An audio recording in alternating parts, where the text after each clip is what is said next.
home building and home ownership are a big backbone of the country. And the Trump administration, so far in terms of rolling back regulations, assisting home building, and hopefully getting into some assistance on lending, will promote more home building and home ownership.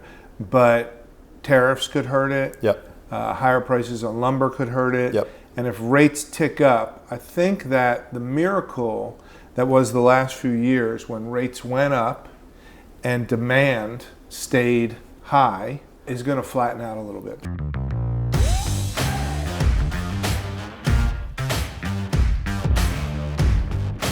Good morning, welcome to Northpoint of View. I'm here with Bill Glass. Bill, how are you? I'm great. Bill and I have been working together for, 5 years or so. At least. We had a conversation the other night at dinner, and you were sort of talking about where you grew up, college, and being in Savannah, and you said something interesting about the culture of Savannah.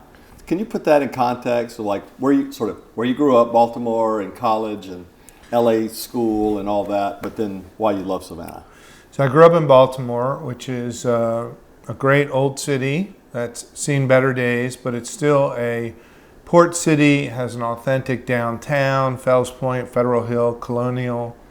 I went to school in Philly. I went to Penn undergrad, and Philly has a lot of the same colonial waterfront traditions and culture and architecture.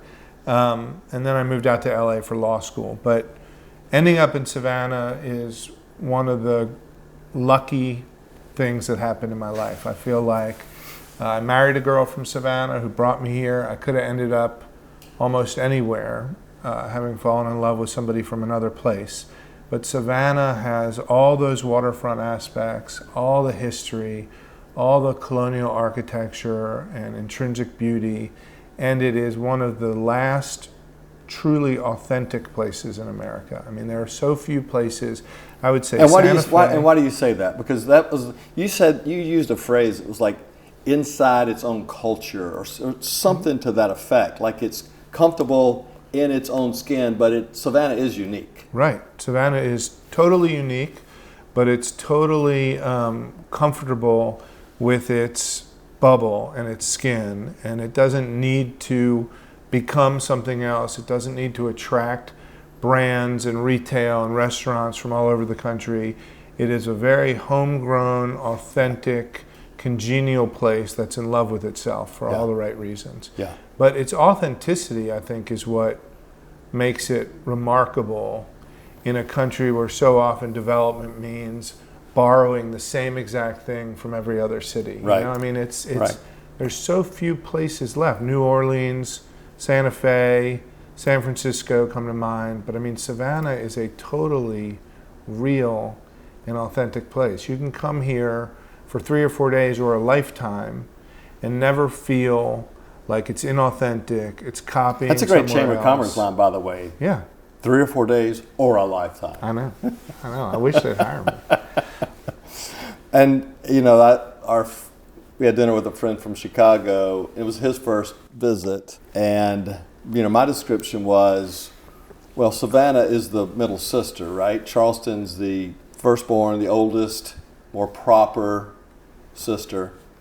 New Orleans is the party girl. Right. But Savannah is the middle sister. Right. It's the Goldilocks. Very comfortable. Right. Which doesn't need really anything else at this point. Right. And not trying to become anything more than it is. I mean, it wants more opportunity. It wants growth and business and change insofar as it can improve people's lives. But it doesn't desire to be anything but a better version of what it is right now. Yeah. And in 3 words, what is that? I tend to say we like to have fun in Savannah.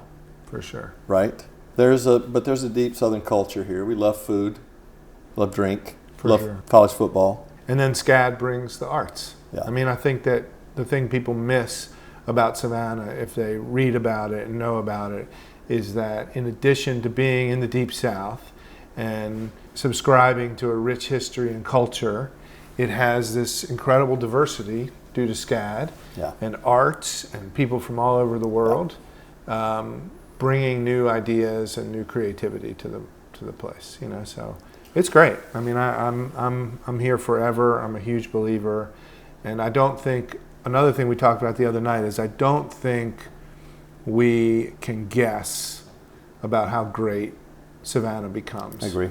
Quick, you mentioned Philly, so you're all in on the Eagles this All Sunday. in on the Super Bowl, Eagles. right? Birds. Bet you like $50 bet, like going big on the Eagles. I've got a parlay on the Eagles and whether Taylor Swift is going to sing when they lose or just go home.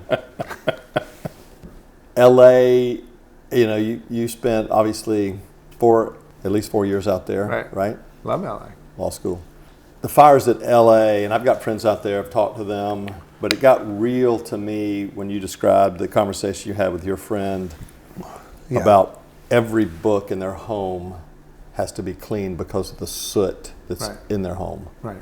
So my friend was one of the fortunate people in the Palisades whose house was not destroyed, and he was glad about that and felt very fortunate, but he's now suffering the process of kind of retaking his house.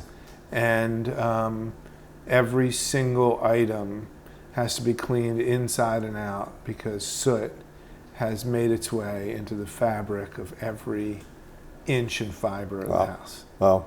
And it also, I think that, and they're covering this on the news and it's all well and good, but I mean, I think people forget because there's so much privilege out there that whether you're, rich or poor, I mean, your home is your sustenance, and when that is destroyed and ruined and requires so much reinvention and rework, it's heartbreaking. Yeah, no matter who for you sure. Are, Yeah, there's layers to that story.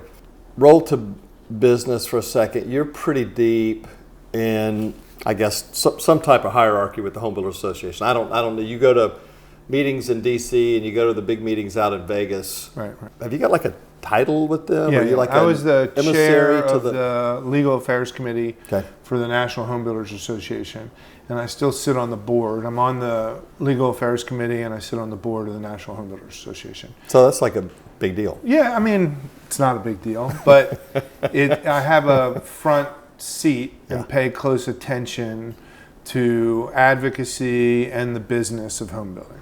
And that's probably my primary occupation. Yeah, which is, I mean, and Walter and I talked a lot about how in so many ways the home building industry in America is sort of the backbone of the economy. Right. I mean, it just touches everything. Right. So this is, in a way, it's important.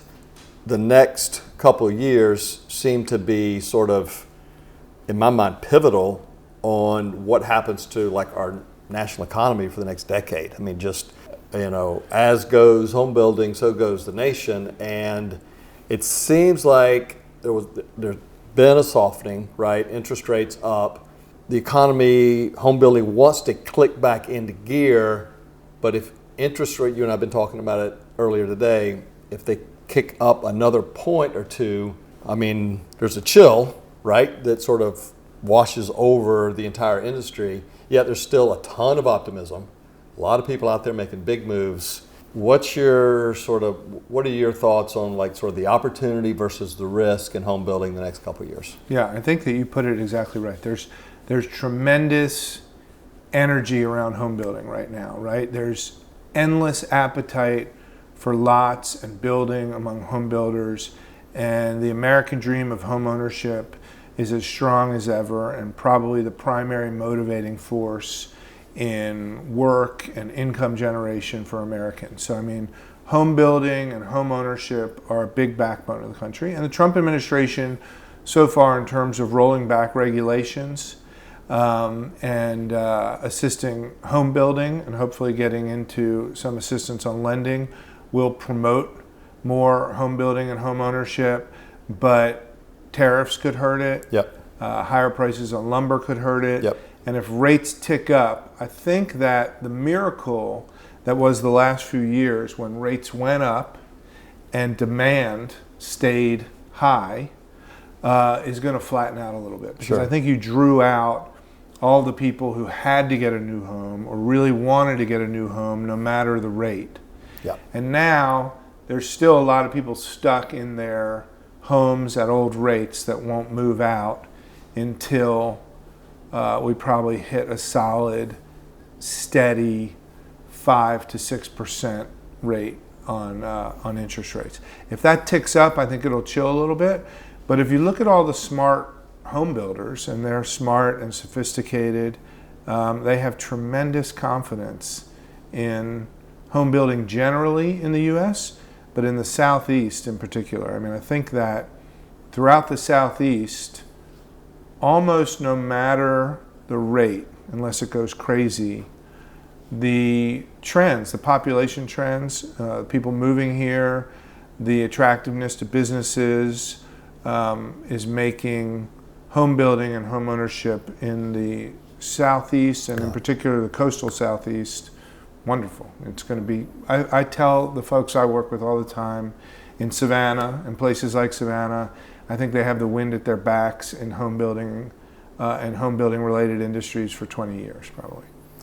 Yeah, it's sort of, it's an amazing time. The trend line is solid. It feels like the world wants to be in the Southeast, wants to be in the coastal Southeast.